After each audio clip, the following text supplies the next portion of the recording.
नमस्कार मंडळी. राजकारणात कधी काय होईल याचा नेम नसतो असं आपण नेहमीच ऐकतो. पण सध्या महाराष्ट्राच्या राजकारणात एका अशा चर्चेने जोर धरलाय ज्याने साऱ्यांच्याच भुवया उंचावलेल्या आहेत. चर्चा आहे ती म्हणजे शिवसेना ठाकरे गटातील अंतर्गत वादाची. हो, तुम्ही बरोबर ऐकलं. गेल्या काही दिवसांपासूनच मातोश्रीच्या बंद दाराआड आदित्य ठाकरे आणि संजय राऊत यांच्यात खडाजंगी झाल्याच्या बातम्या वाऱ्यासारख्या पसरत आहेत. ज्या संजय राऊतांनी ठाकरेंची बाजू लावून धरण्यासाठी रान पेटवलं, त्याच राऊतांवर आदित्य ठाकरे नेमके का नाराज झालेले आहेत? हा केवळ एखादा छोटा वाद आहे की ठाकरे गटात पडणाऱ्या मोठ्या फुटींची ही नांदी आहे? आजच्या नमस्कार मंडळीच्या विशेष भागात आपण याच हाय व्होल्टेज ड्राम्याचा सविस्तर पंचनामा करणार आहोत.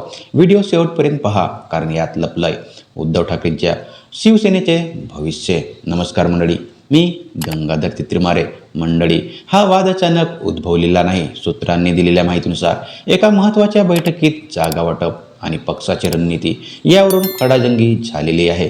संजय राऊत हे त्यांच्या आक्रमक शैलीसाठी ओळखले जातात, पण याच आक्रमकतेचा फटका कधीकधी मित्र पक्षांशी असलेल्या संबंधांना बसतो, असं आदित्य ठाकरेंचं मत असल्याचं बोललं जातं.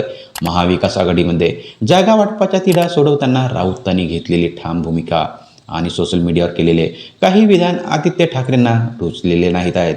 आदित्य ठाकरे सध्या पक्षाला एक प्रोफेशनल आणि युथफुल चेहरा देण्याचा प्रयत्न करत आहेत, पण जुन्या फळीतील नेते आणि राऊतांची कार्यपद्धती यात कुठेतरी ताळमेळ बसत नसल्याचं चित्र दिसत आहेत.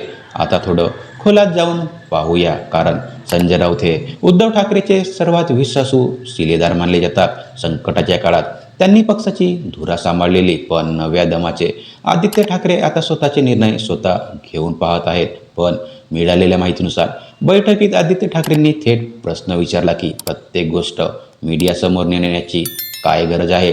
यावर राऊतांनी आपली बाजू मांडलेली आहे. हा वाद इतका वाढला की बैठकीत उपस्थित असलेले इतर नेतेही अवाक झालेले आहेत. कार्यकर्त्यांमध्ये आता एकच प्रश्न आहे, जर सेनापतीच आपसात भिडले तर लढाई कशी जिंकणार? मंडळी, शिवसेनेसाठी अंतर्गत संघर्ष हा नवा नाही, पण छगन भुजबळ गेले, नारायण राणे गेले आणि शेवटी राज ठाकरे यांनी स्वतःची चूल वेगळी मांडलेली आहे. प्रत्येक वेळी जुनी फळी विरुद्ध नवीचार असा संघर्ष पाहायला मिळालेला आहे. आज आदित्य ठाकरे ज्या कार्यपद्धतीने बदल घडवून पाहत आहेत, ते पाहता जुन्या नेत्यांनी आपली पकड ढिली होताना दिसत आहे का? की संजय राऊत यांच्यावर असलेली नाराजगी ही केवळ तात्पुरती आहे? इतिहासाची पुनरावृत्ती तर होत नाही ना, अशी भीती आता शिवसैनिकांच्या मनात घर करू लागलेली आहे. राजकीय विश्लेषकांच्या मते जर हा वाद निवळला नाही तर आगामी निवडणुकांमध्ये ठाकरे गटाला मोठी किंमत मोजावी लागू शकते. एकीकडे एकनाथ शिंदे आणि देवेंद्र फडणवीस यांची जोडगोळी आक्रमक आहे. अशात स्वतःच्या घरातला कलह ठाकरेंना परवडणारा नाही आहे, तर दुसरीकडे संजय राऊतांना बाजूला करणं म्हणजे पक्षाच्या बुलंद आवाज गमावण्यासारखं आहे.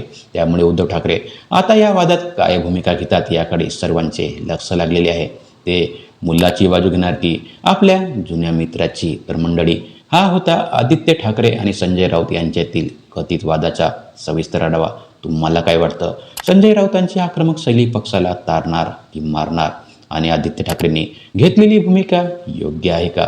तुमच्या प्रतिक्रिया कमेंट्स बॉक्समध्ये नक्की कळवा. अशाच राजकीय घडामोडी आणि सविस्तर विश्लेषणासाठी आपल्या नमस्कार मंडळी चॅनलला सबस्क्राईब करायला विसरू नका.